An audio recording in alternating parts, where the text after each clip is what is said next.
Hey, it's Brett. We're taking a break today, so I got a rebroadcast for you. It's episode number 641, How Eisenhower Led, where I talked to Susan Eisenhower. She's a writer, consultant, a policy strategist, and one of Dwight D. Eisenhower's 4 grandchildren. And we talk about her grandfather's leadership principles and styles from her book, How Ike Led. Hope you enjoy it. We'll be back with a brand new episode on Wednesday. See you then.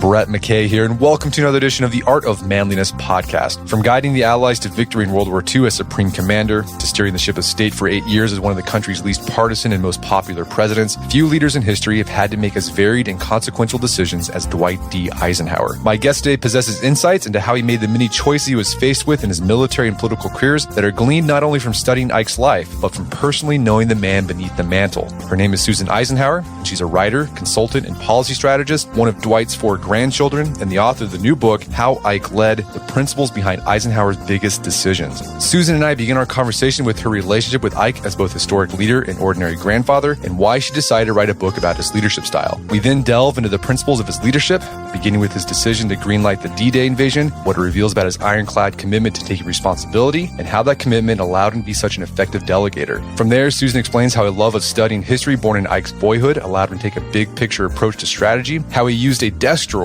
to deal with his lifelong struggle with anger, and how his belief in morale as input rather than output inspired him to always stay optimistic for the benefit of those he led. We then turn to how Eisenhower dealt with the discovery of concentration camps at the end of World War II and making peace with Germany after it. We then talk about his nonpartisan governing style as president, which he called the middle way, and which involved emphasizing cooperation, compromise, and unity, including members of both political parties in his cabinet, limiting his use of the bully pulpit to sway public opinion, and striving not to turn policy issues into personality confrontations. We then discuss how this style influenced how he dealt with Joseph McCarthy and enforced the Brown versus Board of Education decision. At the end of our conversation, Susan explains that while she doesn't expect everyone to agree with the difficult decisions her grandfather made, she thinks there's something to be learned from how he managed to make them, and to make them without becoming hard and cynical in the process. After the show's over, check out our show notes at aom.is/howikeled.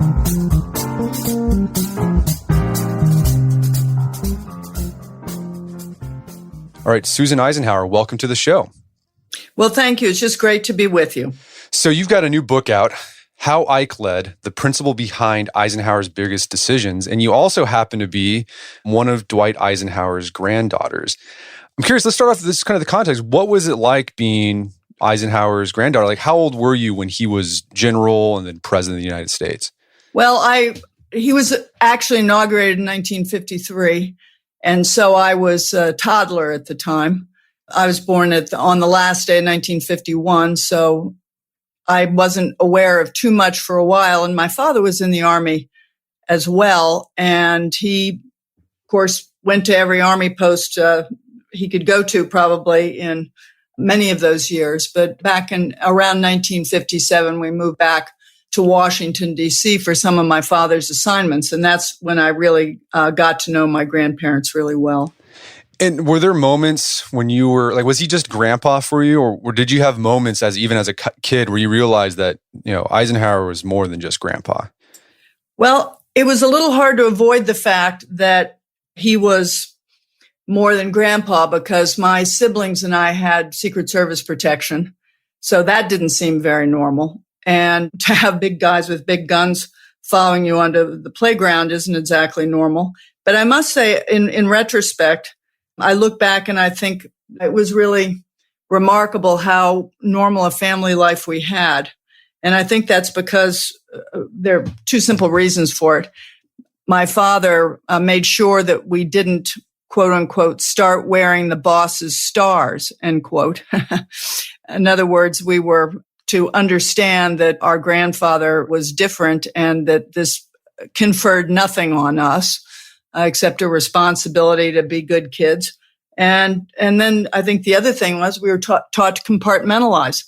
So I have very strong feelings about him as a grandfather, but I spent my professional career as a policy analyst, and his legacy is everywhere. So I had to learn to be able to think of him separately from being a grandfather. This book is the first time I've put it together in a way, and that was a pretty wild experience.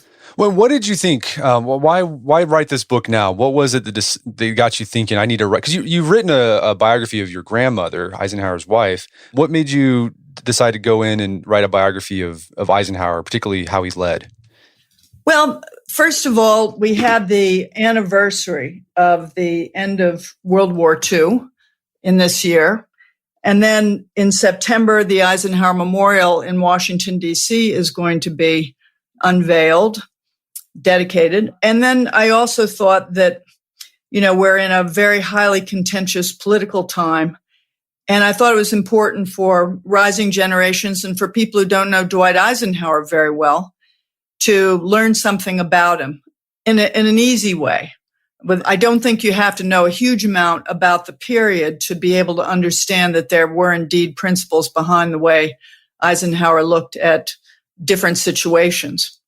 And I thought that might be useful right now in this particular environment, political environment. So the way you organize this book, it's a biography, but it's a biography of Eisenhower's leadership style and how he developed it and how it manifested itself in different parts of his career. And you start off the book with this famous note that Eisenhower, as Supreme Allied Commander, wrote in World War II on the eve of D-Day. And it was only be released if his decision to greenlight the invasion failed. And it said in part, "If any blame or fault attaches to the attempt, it is mine alone." Why did you start the book off with this note? And what do you think it tells us about Eisenhower's leadership style? Well, I think the note is an important note. First of all, it wasn't known for a very long time. It came out probably after Ike's death. It's not that it wasn't known. It was already published in Harry Butcher's book called My 3 Years with Eisenhower. But somebody found it when reading that book probably 20 years ago and started talking about it a lot. And I think it's because it strikes a chord with us today. We have so many leaders on both ends of Pennsylvania Avenue who stand up and blame somebody else for mistakes that have occurred. But this was not Eisenhower's way. And I dare say that, the military is well schooled to understand that they have to take responsibility. There's something at West Point called the no excuses. He took responsibility even for the weather forecast, in that it was his decision to go at that time. In any case, you see that same willingness to take responsibility throughout his presidency. Famously, after the U-2, this is an aerial reconnaissance airplane, was shot down over the Soviet Union in May of 1960. He took full responsibility for the fact that he'd ordered that overflight. And many of his advisors were asking him to continue to say that, come up with something that would be what we call today plausible deniability. But Eisenhower wanted to make sure the Soviet Union knew that he was in charge and that there was no ambiguity about who made orders there within the administration. And then finally, the Suez Crisis, which actually was in 1956, that whole crisis emerged just as voters were going to the polling booth. And he said to my father that if the Suez Crisis goes south, he guesses he'll lose the election, but there we are. So there was a kind of fatalism marked with a strong belief that there were no excuses. So let me just, Brett, leave you with something that I find rather wonderful. He once said, "Leadership consists of nothing but taking responsibility for everything that goes wrong and giving your subordinates credit for everything that goes well." That's hard to do. But how did he deal with the burdens of that? That's, people don't like doing it because it feels terrible to take responsibility for failure, particularly failures where you weren't directly involved. He was a big delegator. So he only focused on high level strategy, and he would delegate the sort of the tactical things to the people who were working with him, beneath him.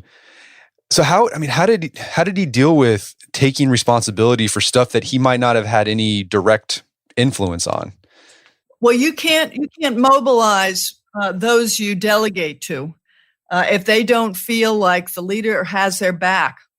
And that's what I think that sentence about leadership is, that if you don't give them the credit and take the responsibility, then you don't have a system that will accommodate delegation. Now, the reason delegation is important is somebody's got to be the strategic leader. And part of the reason my book is so oriented towards strategic leadership is we simply don't have it anymore. We're like political day traders, and we can't figure out what we're really trying to accomplish, what our timeline is, and how we're going to get from where we are today to address those longer term goals. So I think that's just inevitable. If you're going to delegate, is you have to give people the knowledge that they will be able to do their jobs. And yeah, that idea that people that Eisenhower led, that they felt that he had their back. I mean, you talk about these instances where soldiers would say basically like, I would do anything for you. Like there was a time when later in his life when he was having problems with his heart, there was people writing letters saying, I'll give you my still alive heart as a heart transplant so you can live. Isn't that amazing? I mean, I remember when it happened, I would say I was tangentially part of that conversation. The doctor came out and said that they had received all of these offers. And, I compared this against my brother's memory and yes, that is indeed absolutely correct. And, it's very moving, but, the bond that Ike had with his soldiers was one of trust. And if he wasn't willing to take the responsibility even for their failure, then how could they trust him? And what you mentioned that Eisenhower, he thought strategically. He was thinking big picture. He was playing the 10,000 foot, level game while everyone else was playing, just thinking about the next quarter, the next year. Where did he develop that mindset, do you think? Well, it's interesting. He displayed his interest in bigger picture studies when he was a kid. He grew up on a farm in Abilene, Kansas, and his parents were surviving just financially. He always said that we were poor but didn't know it. In any case, he would do, I wouldn't call it daydreaming, but he was obsessed about history, and the family was very well educated. As a matter of fact, Ike's mother, my great-grandmother, actually went to college, and they could read ancient Greek and Latin, which is pretty amazing for those days as farm family. But Ike was always reading history books. And he was fascinated by what these great historical figures were trying to accomplish. And why did they make the decisions they did? And in making those decisions, how much information did they have when they made those decisions? And I think it's fascinating that an interest in that would extend all the way, as a lifetime undertaking. Yeah, that's something people don't know about Eisenhower is that how educated he was and how, deeply and well-read he was.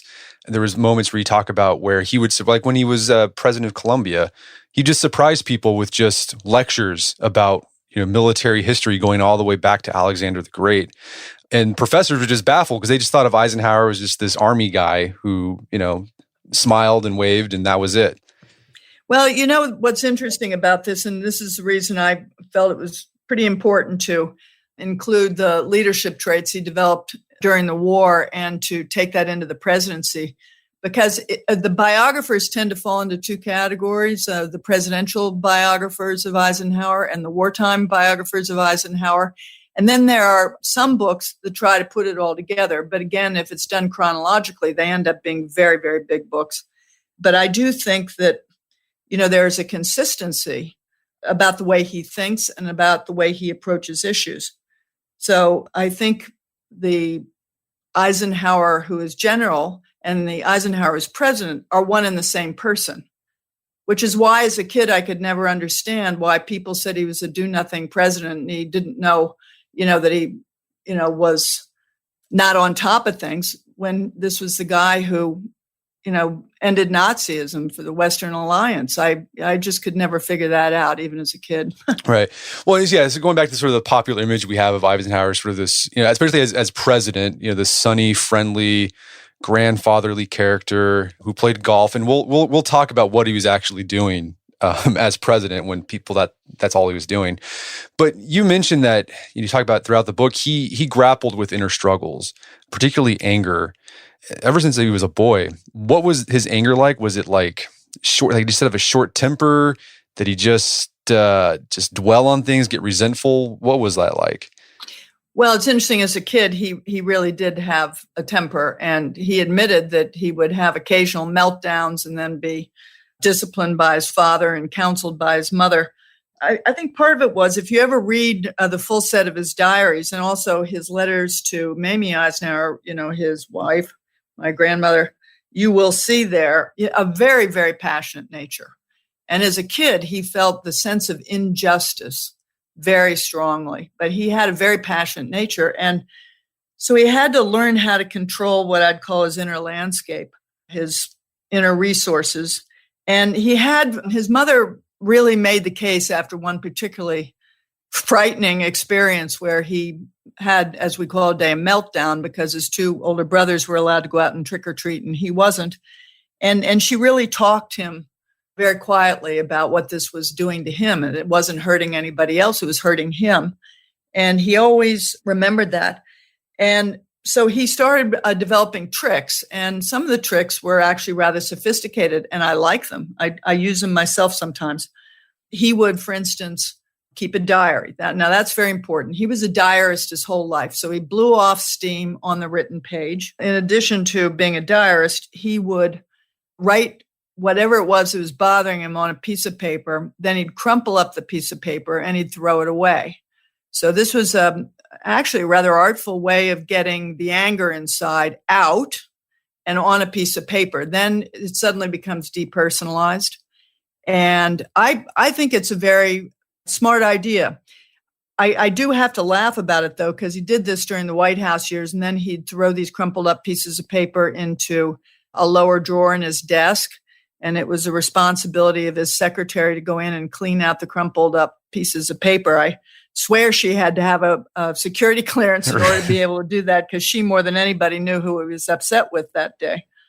And then the other idea he had is that he would put the problem on a chair and get up and walk around it.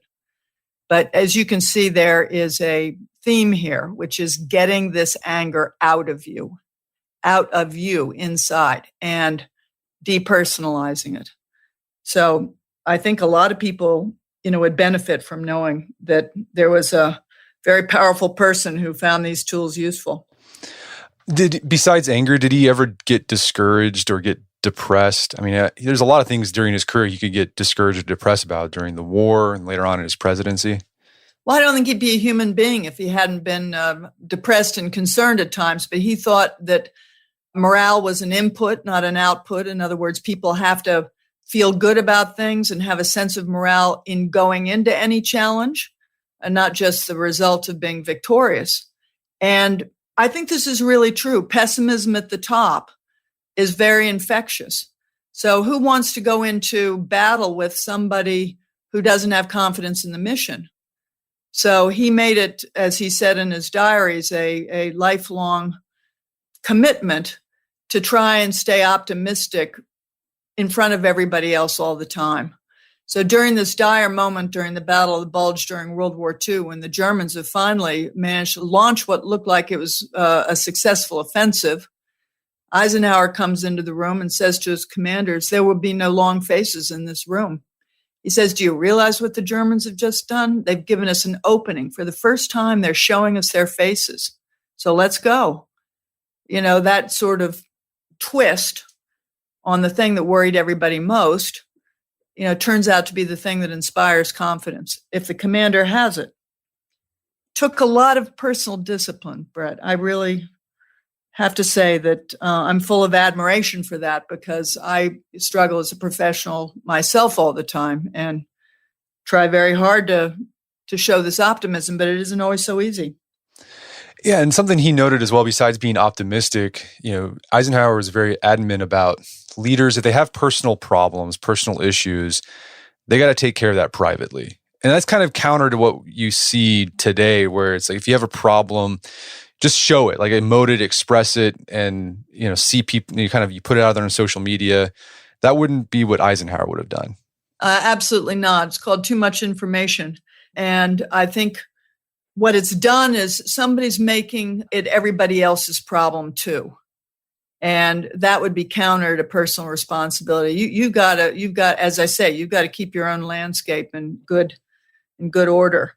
You did ask me a minute ago, what did his temper look like when it came across him? I always thought as a kid it was like a thunderstorm, and I didn't see it that much, I have to say, but it was like a thunderstorm because he would get angry. I mean, his associates told me this, and then it would pass, and he didn't hold grudges. So nobody really worried about it. They observed it occasionally, but they didn't worry about it because if they had made a mistake, or if they had let him down in some way that was more personal, he just didn't hold grudges. And I think, some of that is self-discipline too, but some of it is back to, the state of your insides.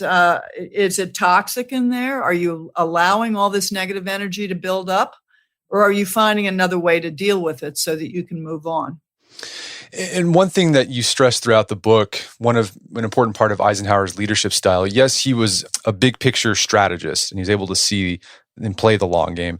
But something else that gets overlooked about Eisenhower was that he had really good people skills. I think one of his strengths was he knew how to read people and he understood what people needed, and he was very attuned to people's needs and wants.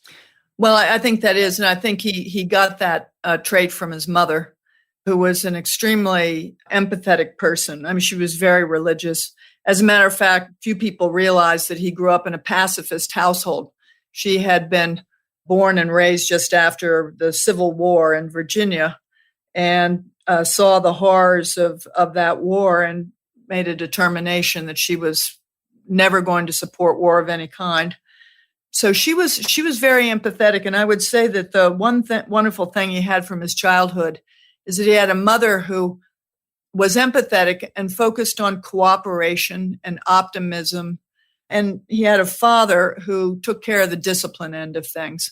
And so for many reasons, not the least of which, he had this team of his parents that brought different sides to his personality. And, he had all of his brothers were extremely successful too, but I think the empathy was one of Eisenhower's biggest traits. It's the one I admire because I think when you're making decisions at this level, it would be so easy to become hard and cynical, but he never allowed himself that at all. At all. I never saw any evidence of it. Yeah, and during the war, he's often asking when they're making decisions, like, what would this look like to the other guy? How would the other guy take this? And it got him into trouble, not trouble, but it frustrated some of his American colleagues because he was trying to reach out to British allies and work with them and cooperate with them. And when there was people on the American side were just like, no, we want to do our thing, forget about the British. But Eisenhower he was very adamant that we have to work with these guys too and make sure that they're getting what they need as well with any operation that we do. Well, he really believed in alliances, and he was the first Supreme Allied commander in warfare during World War II, during the First World War. Everybody managed their own troops, but there was nobody that integrated all of the forces. And so this was a very, very new concept also to integrate the British with the Americans and to have French forces under his command. It just had never been done before. And he would not have been able to keep that alliance together if he hadn't been able to stand back and look at this joint effort from other people's point of view. There was a lot of national pride involved. There was a very big difference in how each of these nations looked at strategy, the concepts behind strategy. And he also had to deal with A-type personalities who had very strong views about the righteousness of their own positions. So this, looking at it from the other guy's point of view, was a self-educating way to say, you know what, it might be more productive to use this tool in my toolbox rather than another. And what I learned from him in this is that not every fight is worth it. To concentrate on the fights that are pivotal at his level and to make sure that everybody feels like they're heard. So another issue or big decision Eisenhower faced as Supreme Allied Commander was towards the end of the war when they started discovering the concentration camps. What was his response? How did he decide? How did he implement sort of his higher level strategy thinking on what to do with this issue? Well, one of the major issues for the impending victorious Allied forces was how Germany was going to be treated after the war. And the shocking discovery of the internment camps, the death camps, really sent a shiver throughout Allied forces. Eisenhower liberated Ohrdruf, which was a subcamp of Buchenwald, and was just overcome, actually. I think he kept his counsel. It was the scene was so bad that George Patton was unable to go through parts of the camp for fear of getting sick. And the smell apparently was just absolutely overwhelming. So Eisenhower looked at all this, and I think this is one of the remarkable things about this story. He sort of instantly understood that unless this Holocaust was chronicled, that 50 years from now, people would say it never happened. That night, he gets back to Patton's headquarters, and he writes to Marshall immediately and says, I want you to bring all of the reporters you can send from the United States, members of Congress, and then everybody who was close to any of those camps is ordered to go through them and to take photographs and take eyewitness assessments of what was going on there. My own father, as a matter of fact, went to Buchenwald. He was an amateur photographer and made a whole photo album of these atrocities for precisely the same reason. I was raised on those photographs, and even my own grandchildren have seen them. A terrible, terrible time.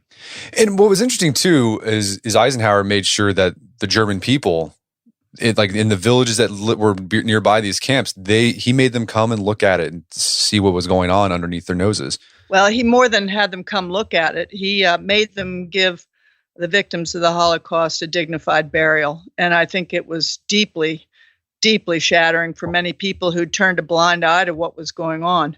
Ike had absolutely no patience for the military who said they didn't know this was going on because, in his view, it was willful denial. And one of the big jobs during this particular period in the last weeks of the war was to make sure that as we liberated areas that we were never seen to be adopting anything like the same tactics that the Germans did. What I mean there is that we did not look like we had come as a conqueror, and we were also holding these people in detention. So that became a very challenging thing to make sure that the victims of the Holocaust understood that friends had arrived and that they would be treated with a dignity henceforth, and their needs would be met to the extent that it was humanly possible at this stage of the proceedings.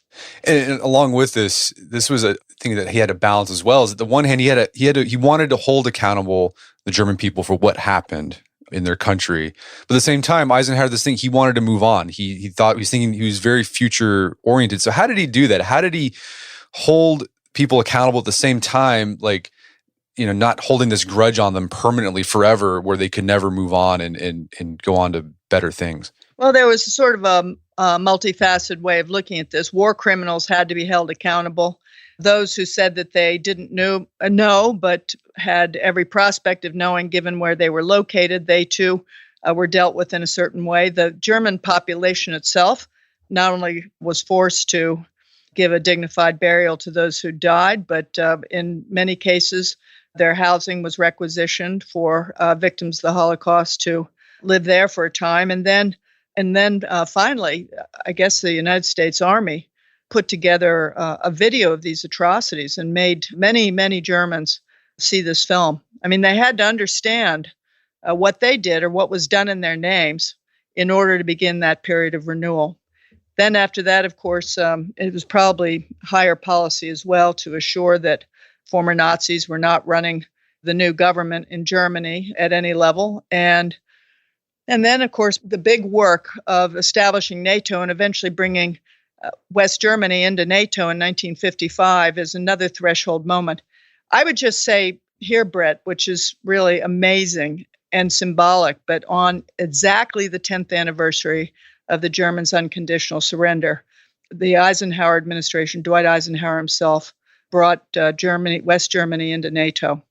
And we, as one German described it to me, that we held them in our iron embrace until, in fact, that country became a prosperous democracy. And eventually, of course, in 1989-90, you could say that World War II was finally over for Germany. We're going to take a quick break for a word from our sponsors. And now back to the show. So after the war, Eisenhower, he was president of Columbia University. And all during this time, there's lots of people pushing for him to run for president.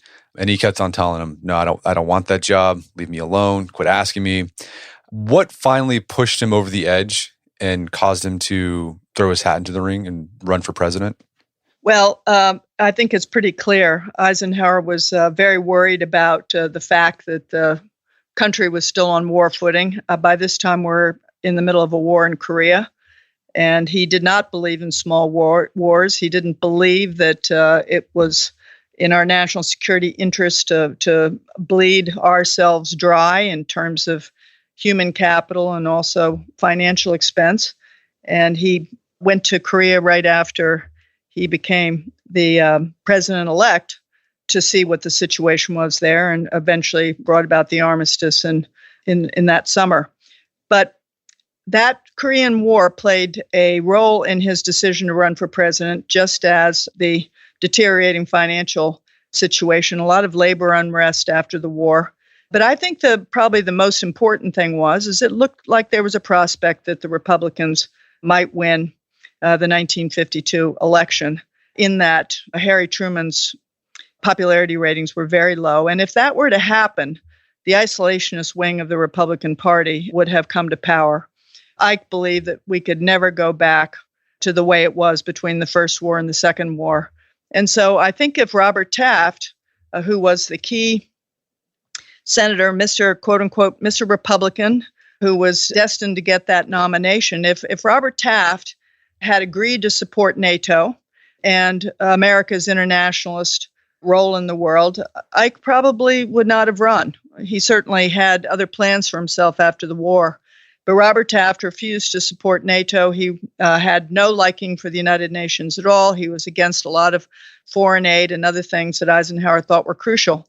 So, in fact, Eisenhower decides that he's going to run. And it was a dramatic thing. It's one of those turning points, certainly for the future of the Republican Party, and as it turned out, for the United States of America. And that was a big decision, because to run for president, he had to give up his commission as general. Yes, he did. He had to give up his commission, for sure.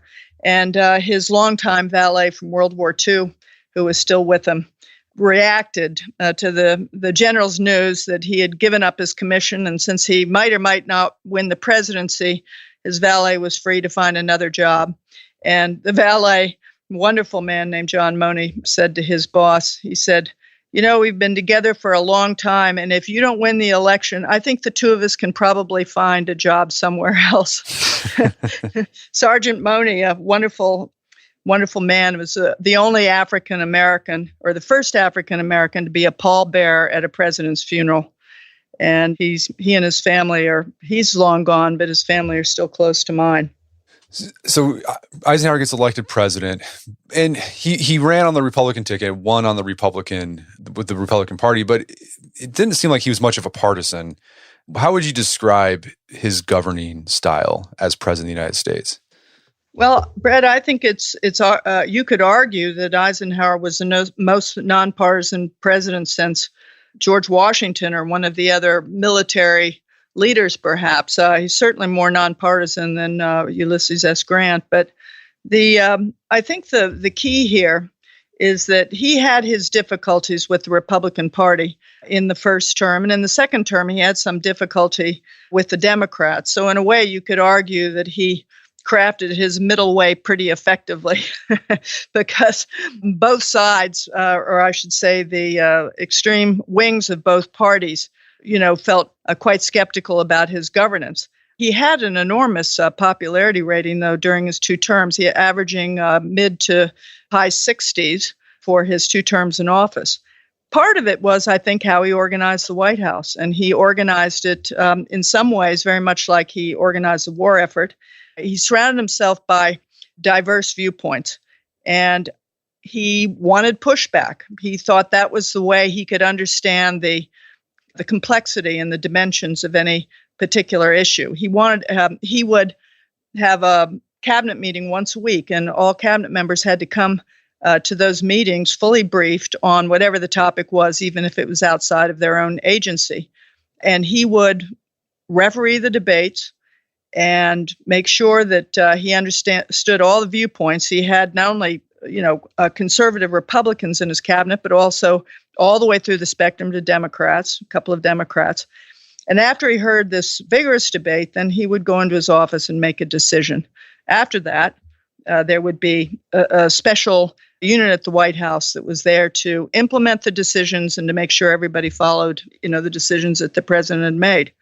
I think he also held a press conference once a week because he thought it was important to retain his visibility with the public and for them to understand what was going on at the White House and why he was handling things a certain way. I think it's just important to add here, finally, is that you can have all the greatest strategy in the world, but if you don't have an organization, not only to pursue rigorously the facts, wherever they might lead, but also to implement the president's decisions and to make sure that a diverse set of viewpoints are considered, it won't, you can't exercise a strategy without that kind of infrastructure. And unfortunately, that whole system was dismantled after his administration.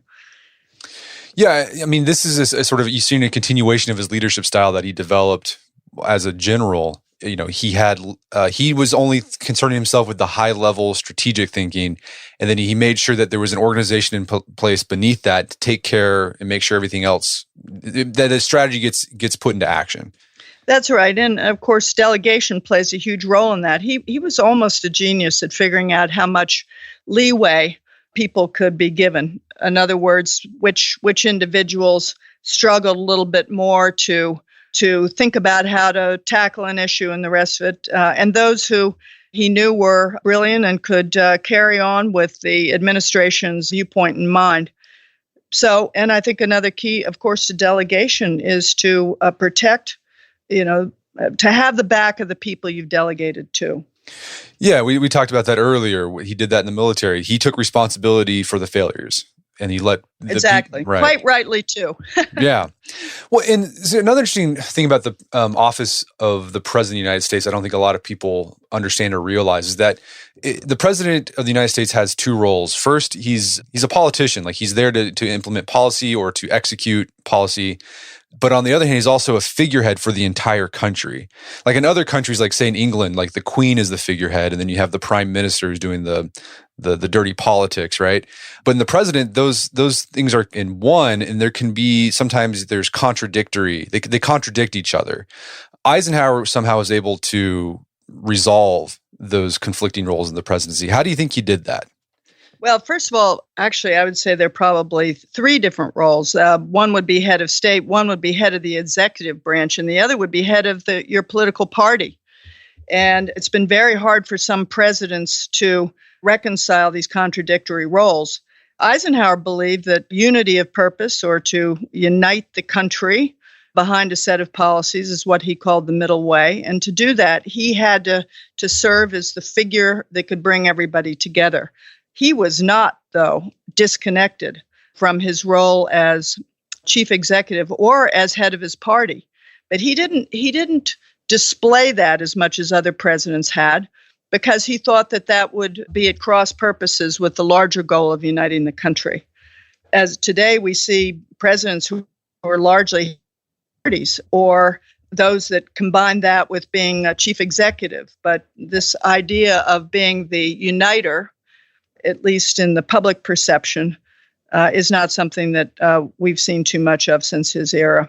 So he was still doing politics, but he did it in the background. Yeah, he did it where that it was out of sight. And actually, Brett, I would say that's probably one of the reasons why his leadership style has been misunderstood for so long, because we're so used to valuing the bully pulpit. But Eisenhower really believed that the bully pulpit could be useful at some times, but it could be counterproductive in meeting goals if it was used at the wrong time.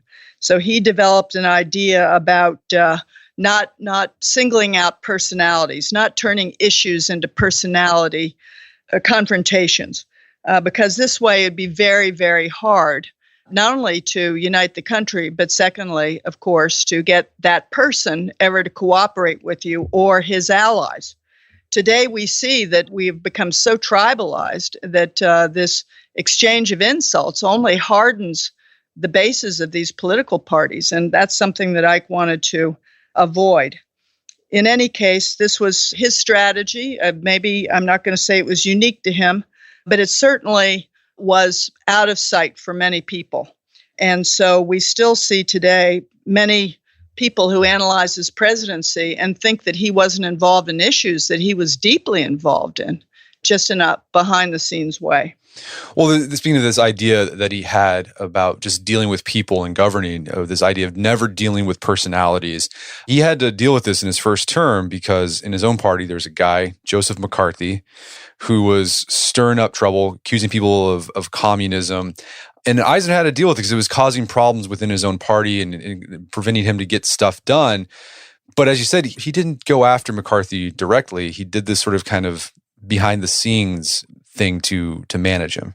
Well, there are two reasons for that strategically. First of all, the President of the United States cannot censure a member of the United States Senate or the House of Representatives. We have three co-equal branches of government.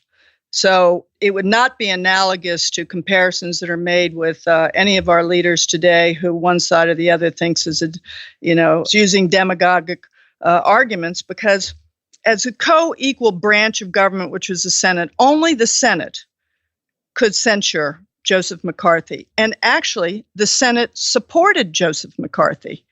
And this was the president's own political party. So he had to use surgery rather than, you might say, bombardment of this particular problem, because his own party needed to survive this really toxic confrontation that McCarthy had begun. Now, the other thing about McCarthy is that he was a junior senator. He wasn't in the leadership at all. And so Eisenhower decided as a second way of looking at this is that he would not give McCarthy the thing that McCarthy wanted most. Joseph McCarthy wanted to be elevated to a level where he could be in a direct dialogue with the President of the United States because he had presidential ambitions of his own.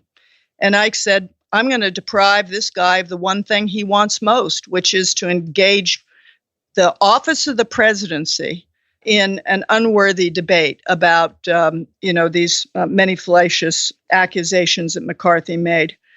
And so today, there is some resonance to that, but still Eisenhower's own handling of this is still not understood, because the third pillar of his strategy was to work behind the scenes with members of the Republican Party to make them understand that the activities of Senator McCarthy were toxic, unjustified, and very possibly ultimately damaging for the party itself. And it turned out to be the case. The Army-McCarthy hearings at the end of this drama revealed McCarthy for who he was, and the Senate finally censured the senator. But this idea that the President of the United States could have done anything to stop McCarthy is just wrong.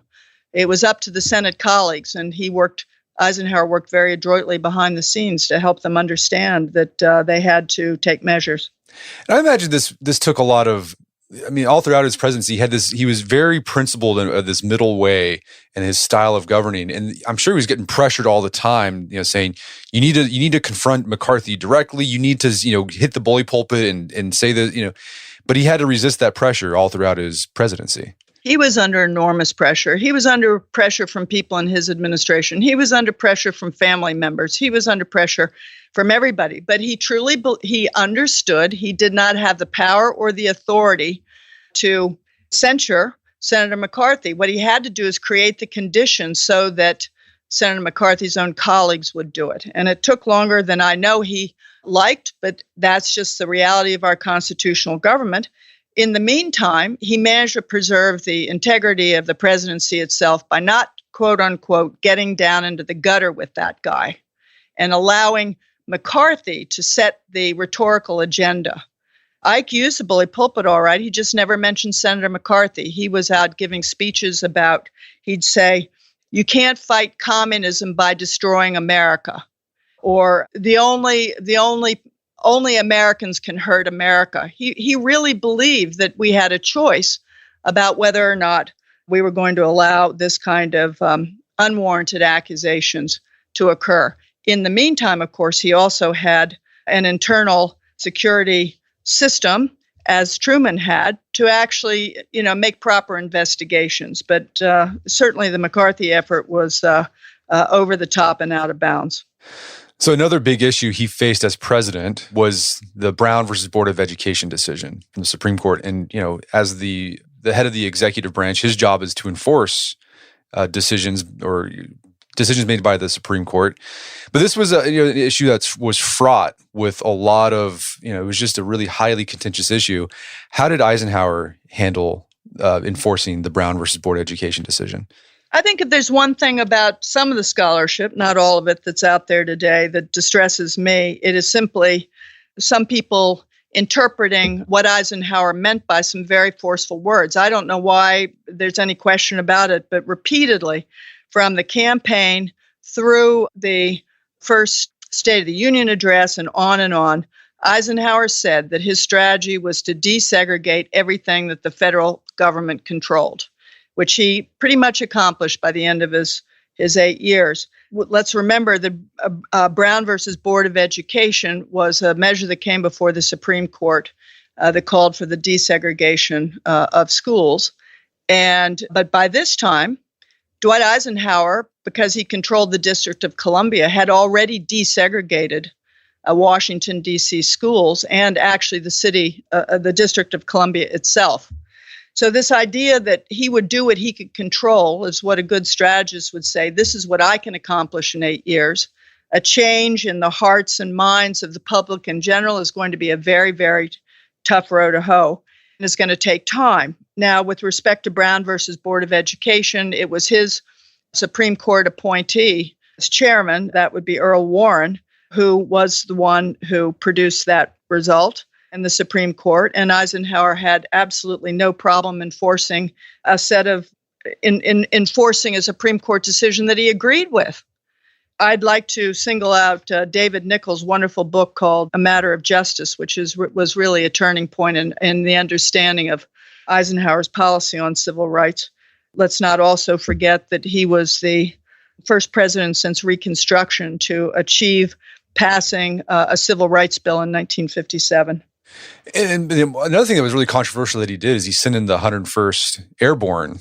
It was in Arkansas, right, to enforce desegregation. Yes, Eisenhower believed in the idea of the appearance of overwhelming force.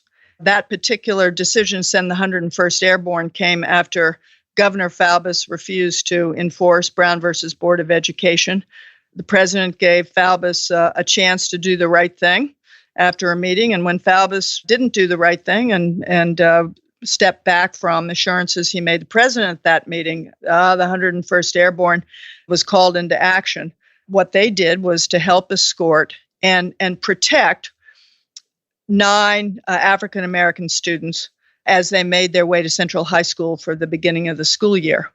Of course, unfortunately, and this is where the federal government could only do so much, whether or not the schools remained public schools was really up to each state of the union.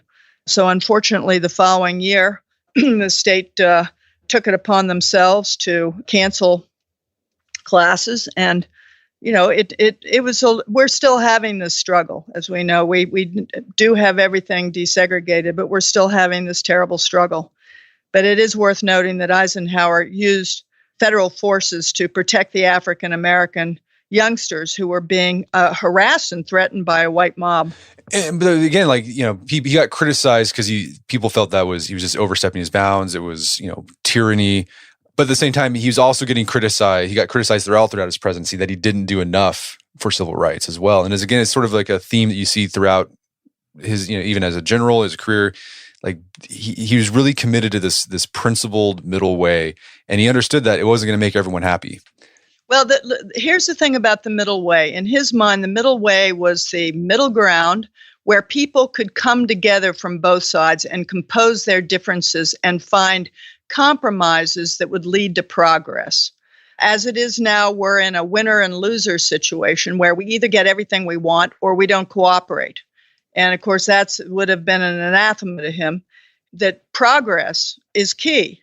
And that middle way was the area in the middle that could bring people into that place where a progress could be realized. And I think also that it is worth noting that the idea behind a middle way is what I would call devising sustainable strategies. Everybody can have a strategy, but if it isn't sustainable because it's actually built on something that isn't universally agreed, or at least generally agreed, then it's not sustainable. And then you get thrown back on it next time around. Actually, if you look at the things that he undertook in his presidential career, it's remarkable how many of the frameworks he put into place are still with us today. So we talked earlier, part of his leadership strategy or his understanding of leadership was that a leader, he has to take care of personal issues himself, because the morale of the people you're leading is often dependent upon what the leader looks like. If they're optimistic, people are going to be optimistic. And that can be lonely, because you might want to grouse, you might have just doubts, you might get depressed. So, who was Eisenhower's inner circle that he would go to so he could, get some support or sort of vent? Because if he couldn't do that with, his subordinates, because he was really adamant about, keeping that sort of distance between leader and subordinate. Well, let me take the leader and subordinate thing here first. I understand it. He wanted to be in a position to be unencumbered in his relationship with his colleagues and subordinates at work, be unencumbered from the social aspect because of potential for it skewing your thinking. So he wanted to come in and have a highly professionalized environment that, was not colored by a social relationship. Let's put it that way. Okay, and so he obviously depended on having friends elsewhere. There were a number of rules in the Eisenhower orbit, and that was that there are no favors to be asked. He told, I discovered this in the scholarship and in books written by his colleagues, many, many comments about if anybody calls you and says that they're a friend of mine, ignore it, give them no help, because we don't do that, right? So, that, of course, to some degree, reflected the fact that of his friends, he wanted them to be friends and not to make the situation more complex. But even ultimately, when somebody has that much power, it's a very distorting thing for a lot of relationships. In the book, I had some fun thinking of the many relationships that get distorted by this kind of power, including one's relationship with one's doctor. And at the end of the day, I think it's just inevitable that anybody in that position of authority is going to be relying pretty much on his family. And that is the inner circle. Ike benefited from having an older brother who was extremely conservative Republican and a younger brother who was a liberal Republican. So he got lots of pushback and lots of differing advice, even from his own family, not to mention my father, John, who was one of his confidants. Well, that was some of the interesting things about his relationships with his brothers and the discussions they would have via letters. But sometimes they would spill out into public. He'd get asked at a press conference, "Your brother Edgar said this," and Eisenhower would be like, "Well, that's Edgar's opinion. I don't care." Yeah, and in one case he says, "Oh yeah, that's Edgar. He's been criticizing me since I was 5 years old." Yeah, I don't know. I enjoyed looking into these letters. I knew Edgar Eisenhower. I mean, he was quite a charismatic character and very sure of his opinion. And God love him, but he certainly gave his younger brother, the president, a run for his money. And I think at the end of the day, I could say that it was helpful, just as he relied on Milton Eisenhower, his younger brother, for a view of what the liberals were saying and thinking in his party. But at the end of the day, Brett, and I think this is the thing that stood out for me most, he really believed in the privacy of heart and mind. He didn't like fussers and cluckers, and he wanted to go into his quiet space to process what he'd seen, to process what he's hearing, and to make his own decisions. And then he would stick with them and live by them.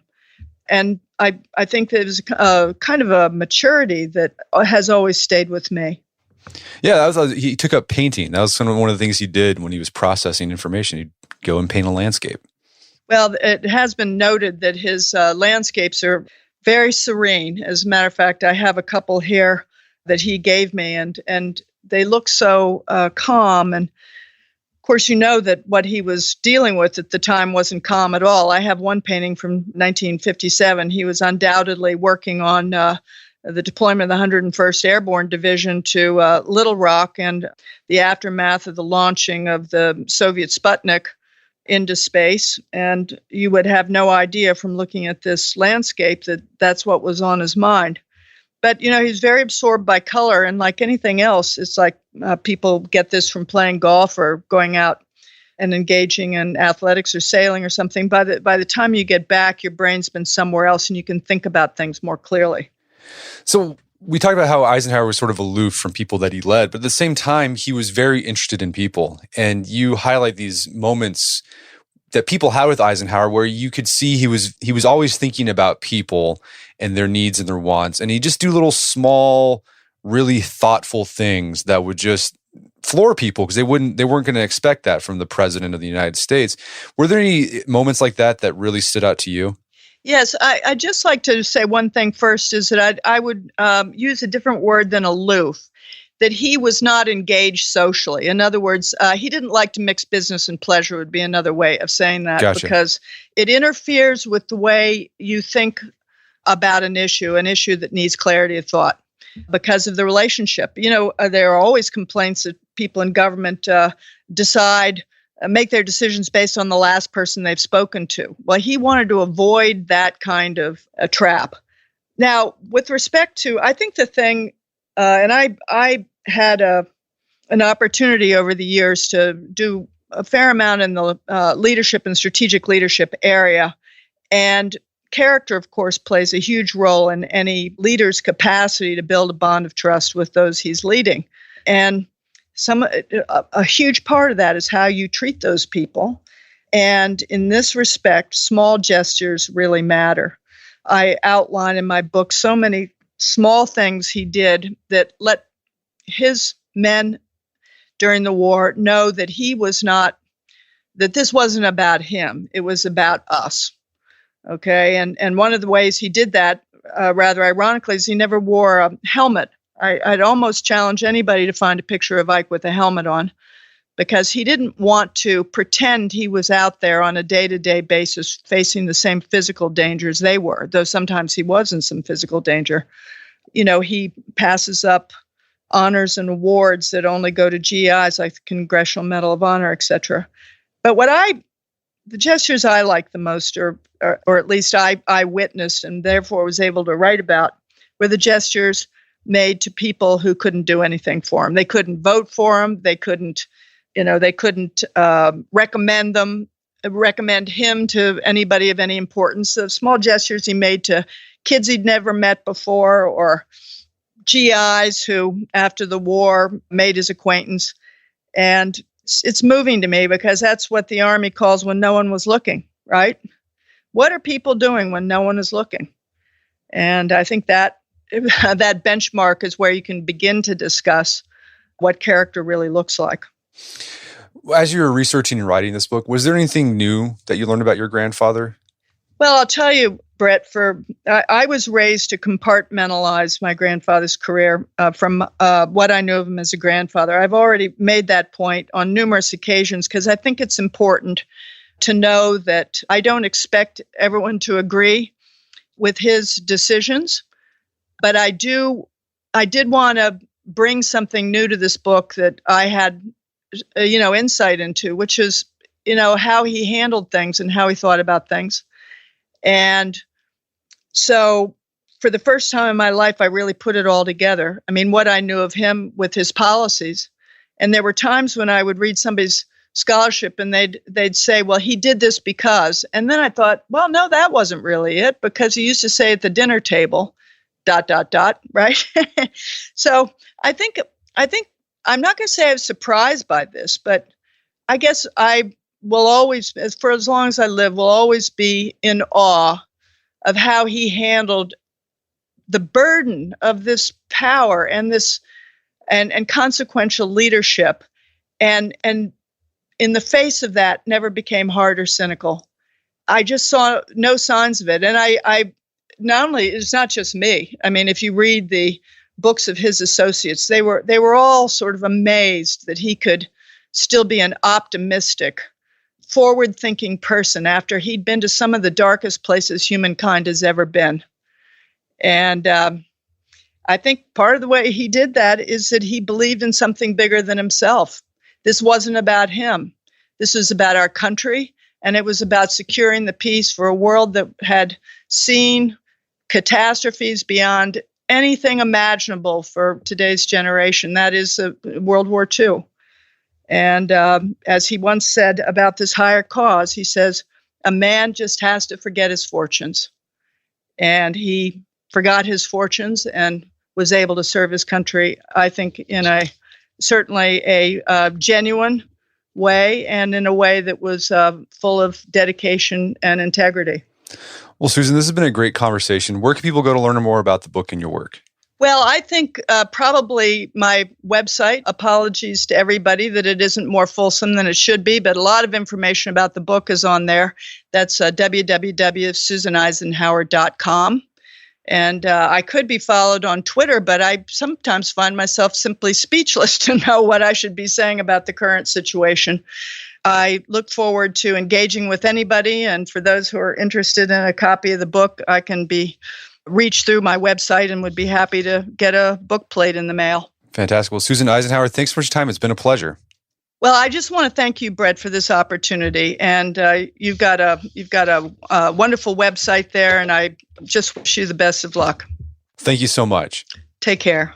My guest today was Susan Eisenhower. She's the author of the book, How Ike Led. It's available on Amazon.com and bookstores everywhere. You can find out more information about her work at her website, susaneisenhower.com. Also, check out our show notes at aom.is/howIkeLed, where you can find links to resources where you can delve deeper into this topic.